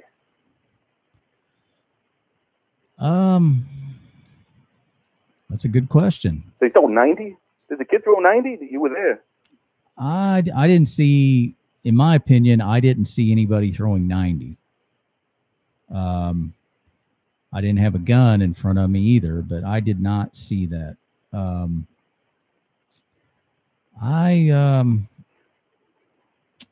I guess have that to blame on yellow bats, right? Yeah, it is difficult for sure. Even it's difficult to swing with it and not even hurt yourself. Yeah, I agree. It's so small, and I feel like I'm almost jamming myself every time I swing that little one. I played with the yellow bats, but at least we were able to modify it, make it longer. Yeah. And put a little weight to it. But like you mentioned earlier as well, there is a difference, between medium and fast pitch. They're two different games. Yeah. There it is definitely different approach when you go to the plate with a skinny yellow bat and you're only playing 2 strikes, as opposed to where you can work the pitcher and foul a couple of balls off and see more pitches in fast pitch. Right. Yeah, you got to make a pitcher work. That's part of baseball 101. Make the pitcher work, because while you, the guy in the batter's box, you may not reap the benefits from it, 2 batters behind you will. Absolutely. Right? That's how it works. That's all part of baseball strategy 101. And we lose a lot of that when we start manipulating the ball counts, pitch counts. So, yeah, anyway. You're right. Yeah. It's a different game for sure. Yeah, your bat starts when the pitch is warming up. Right. Yeah, exactly. You got to see what he's getting over. You got to see what he got command of. It's just, especially early in the game, you might not be able to get a pitch over. You got to know what he's going to get ahead with.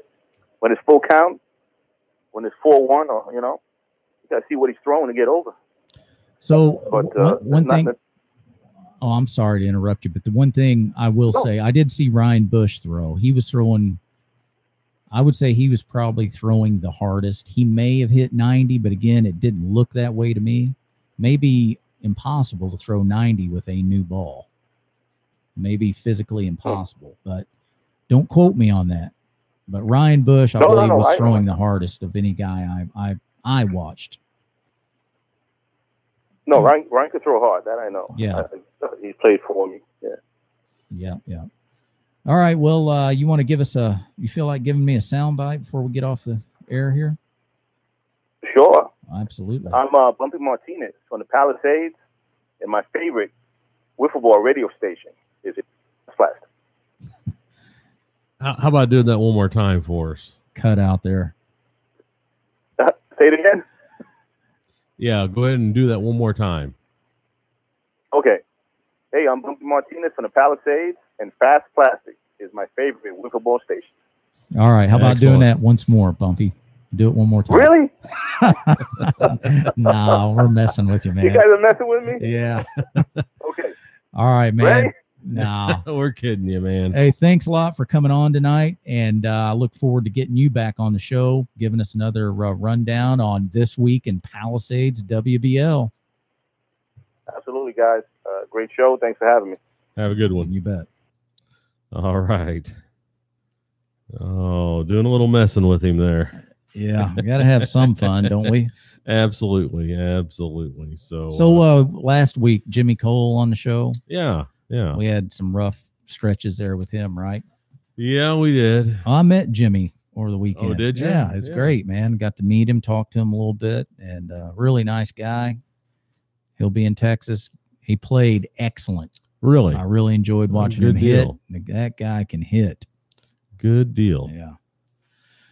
So, take a quick breather, drops, whatever. Absolutely. All We'll right, take a quick break. We'll be right back momentarily. Don't go anywhere.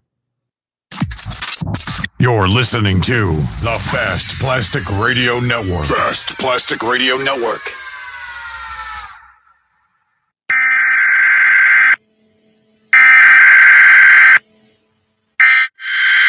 We interrupt our program to bring you this important message. Hello, Carl. Tell everyone about your podcast. Pretty comfortable here. You kind of think this is a really good league here. It's only a football league. And as soon as I moved here, So, Carl, how long have you been playing? I tried to launch a league. Just tried to launch a league without knowing anyone but besides high school friends, and it just failed miserably. So I was like, let's do it right. Let's get enough people so we know we can have a successful league. Hey, Carl.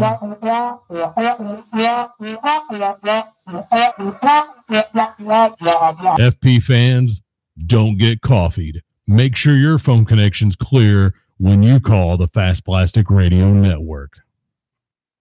Now the pitch.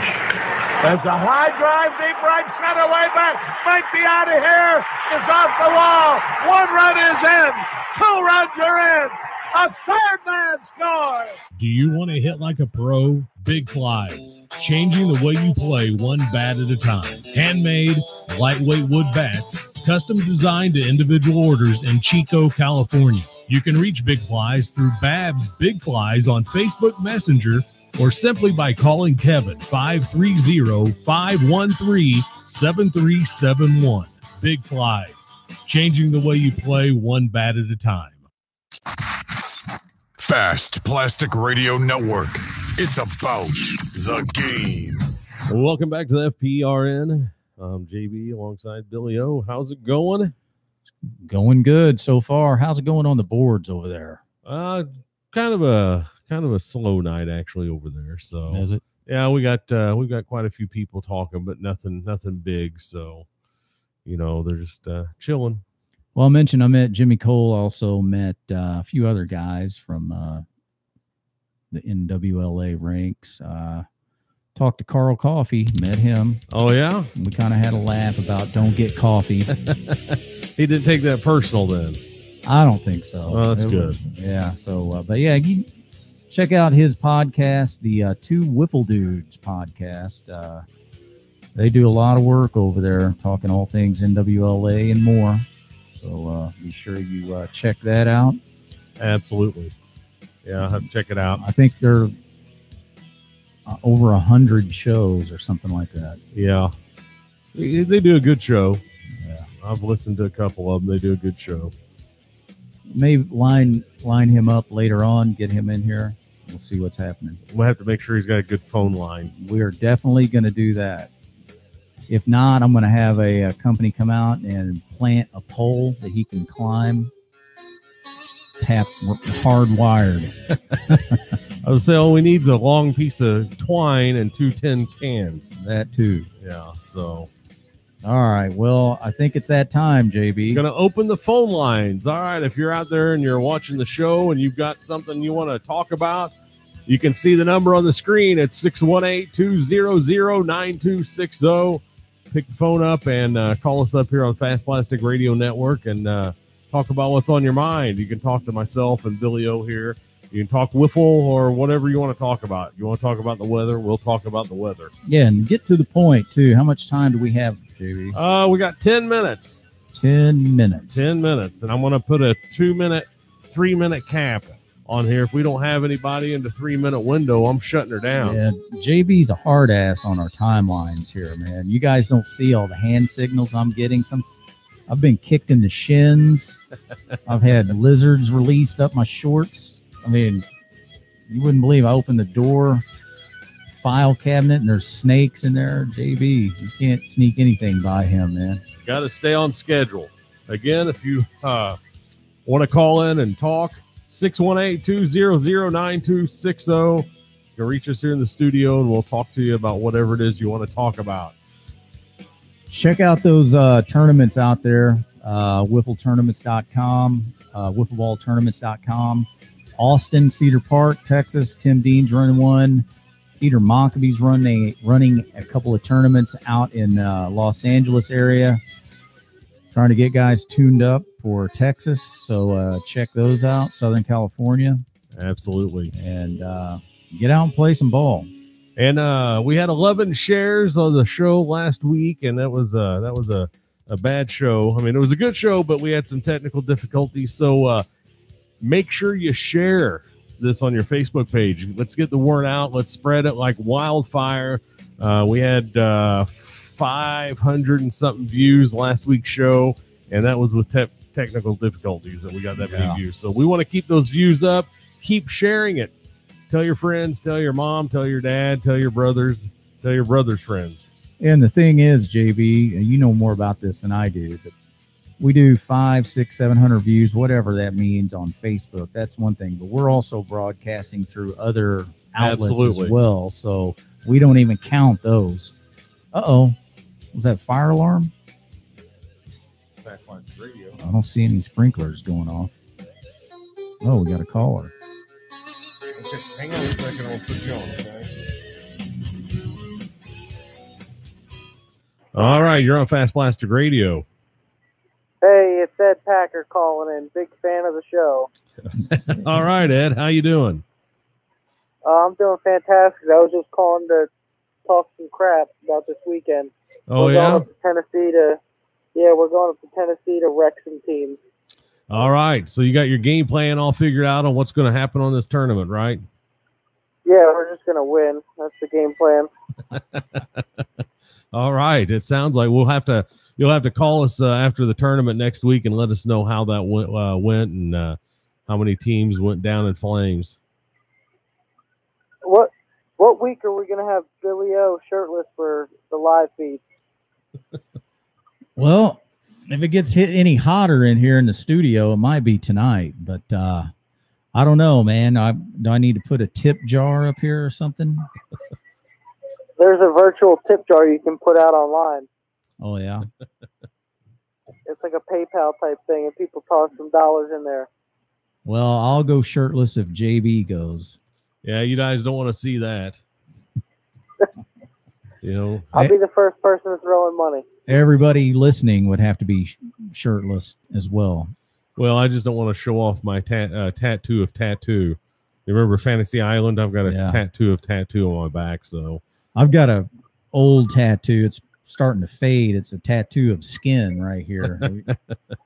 It's been fading over the years. So what else is going on, Ed? What else you got? So you're going to go destroy some guys in the Tennessee Terror. So what else you plan to do while you're in Tennessee?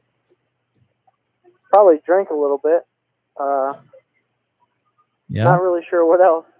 I heard in Tennessee they got Good Sky. Yeah. They got a Walmart and Good Sky in Tennessee. Did you hear? So I'm not quite sure what else we're going to do. Did you hear the announcement earlier of the Remember the Name roster? Did you listen in? Yes, I did. What do you have to say about that? I look forward to playing them again this year. Every time we get to play Maddie, they're good. They're always good competition. Yep, yes they are. So I look forward to playing them in Texas this year. I hear like some rattling, some chatter and stuff in the background. Are you in a KFC somewhere right now? Yes, I actually am filling my mouth with KFC gravy right now. It's actually a KFC Taco Bell combo. Oh, even better, right? Absolutely. But All all right, gentlemen. Well, you have a good night. Yeah, and let's plan on talking to you next week after the big tournament. All right.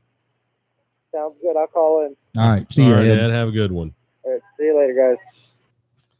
Oh, Ed Packer, the defending champion. Right there. Yep. Defending champion.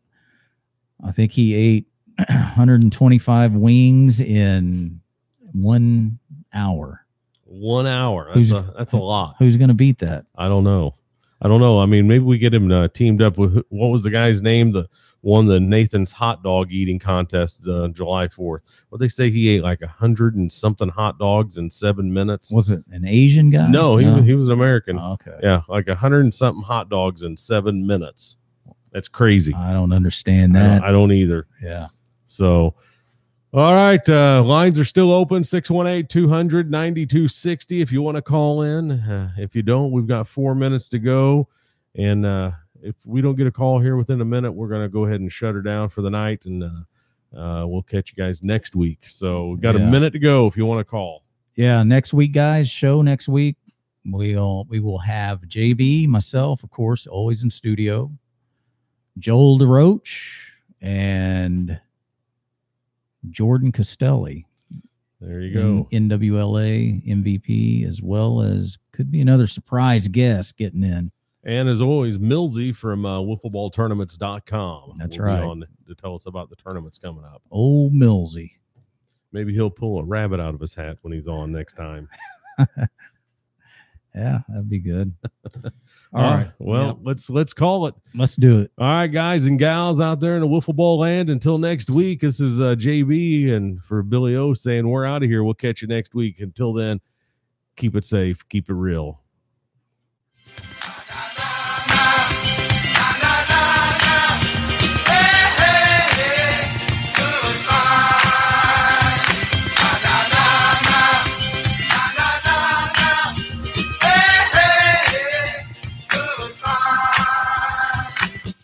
I bid you farewell, arrivederci, sayonara, and all that sort of jazz. What's that smell? Adios, you chicken-plucking little stinker!